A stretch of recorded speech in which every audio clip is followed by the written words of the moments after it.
Entitlement reaches all walks of life, as you'll find out in this episode of Entitled People.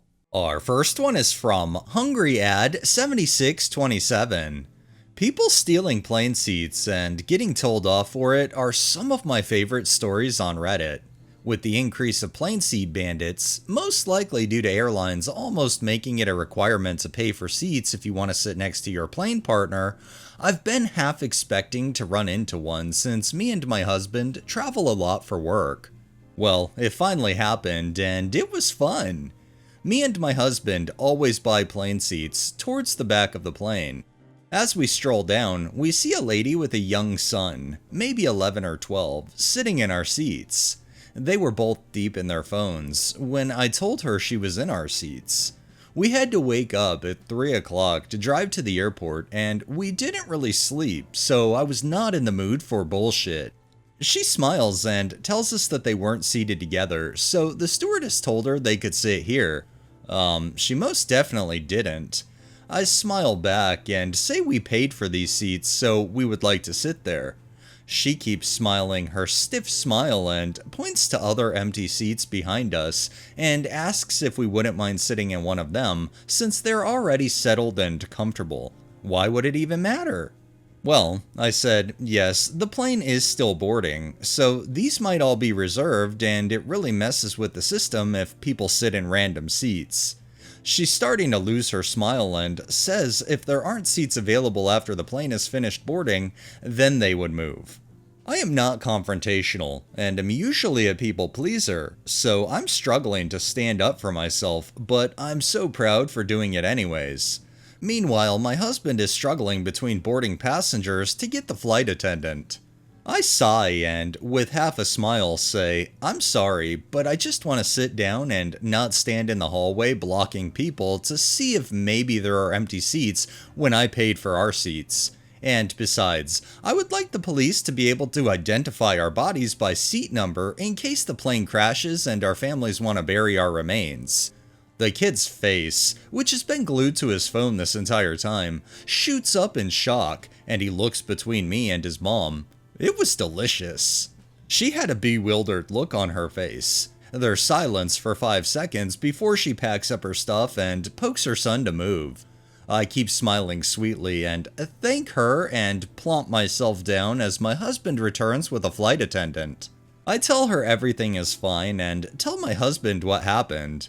We laughed and I'm pretty sure the mom heard, or I hope so. I didn't look back, but I think I'm not mistaken of feeling a laser stare in the back of my head. Luckily, the flight was only 3 hours, so I didn't need to walk past for the loo. I mean, that's one good way to get a Karen to move, literally talk about the plane crashing and terrorize the shit out of her child. Hopefully going forward they won't be so entitled. This next one is by Neon the Noble.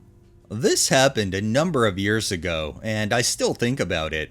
I worked at a bakery that primarily employs individuals with special needs. I have high-functioning autism and ADD, for those wondering. In the nights leading up to this incident, my sleep schedule was way out of whack. As a result, I was trying super hard to keep my eyes open on this particular day. In walks the entitled woman of the story. Yippee. My cashier friend and I say the usual, hello and welcome to Redacted.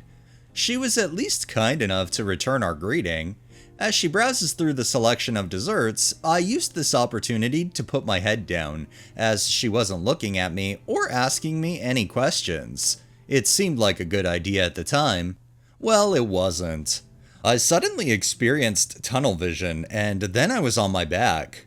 I apparently went unconscious for about a minute and fell. I was told just last year that the entitled woman said something along the lines of, excuse me, would you stop having a seizure?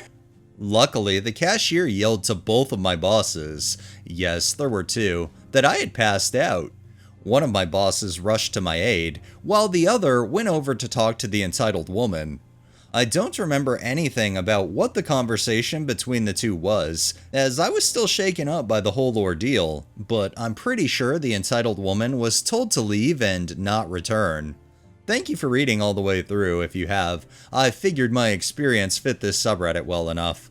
Talk about somebody who lacks any kind of compassion whatsoever. Like, if she was seizing on the ground, I'm pretty sure she would want somebody to try to get her assistance, so I don't understand why she couldn't do the same.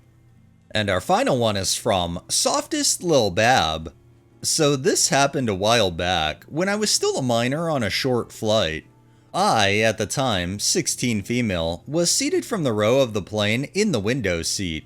I was flying alone to meet my dad, who had already been gone for a while.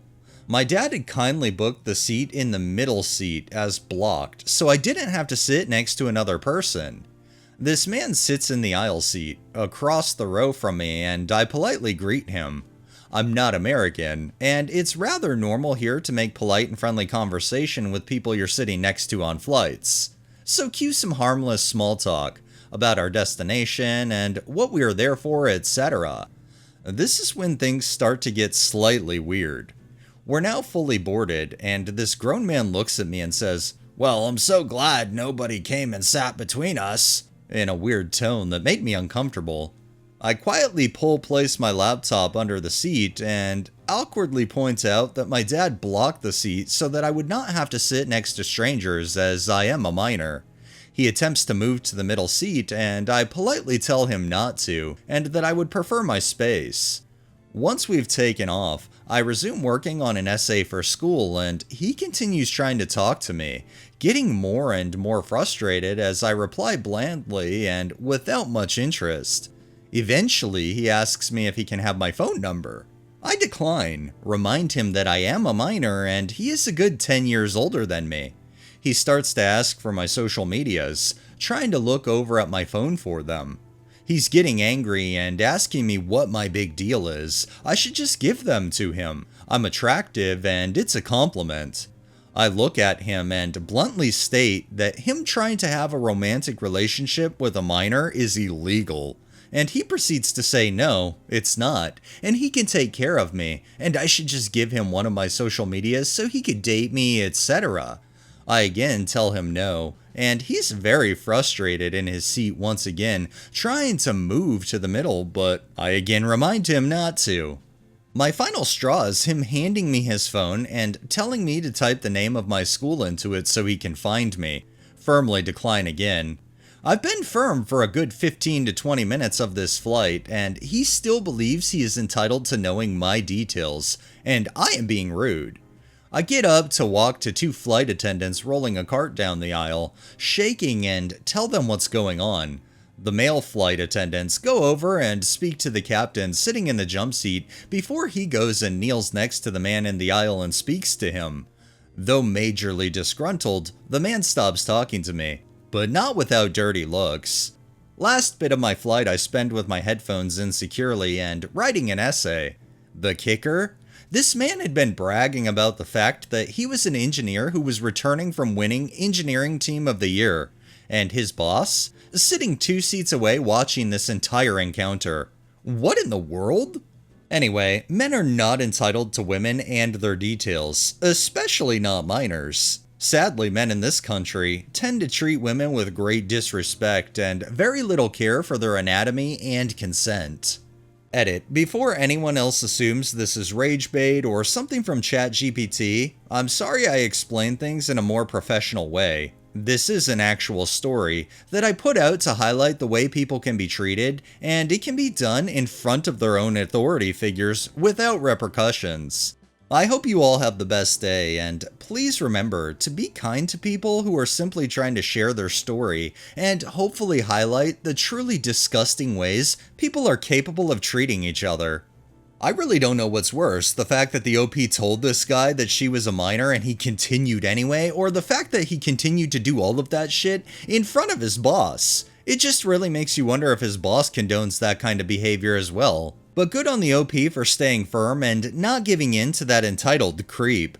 Alright, that's enough entitlement for the day. Well, that wraps up this episode of Entitled People. If you liked the video, please drop a like, share my content on all of your social media, subscribe if you haven't already, and make sure to hit that bell so you're notified every time I upload, and drop a comment down below. It really helps with the algorithm and helps new people find my channel.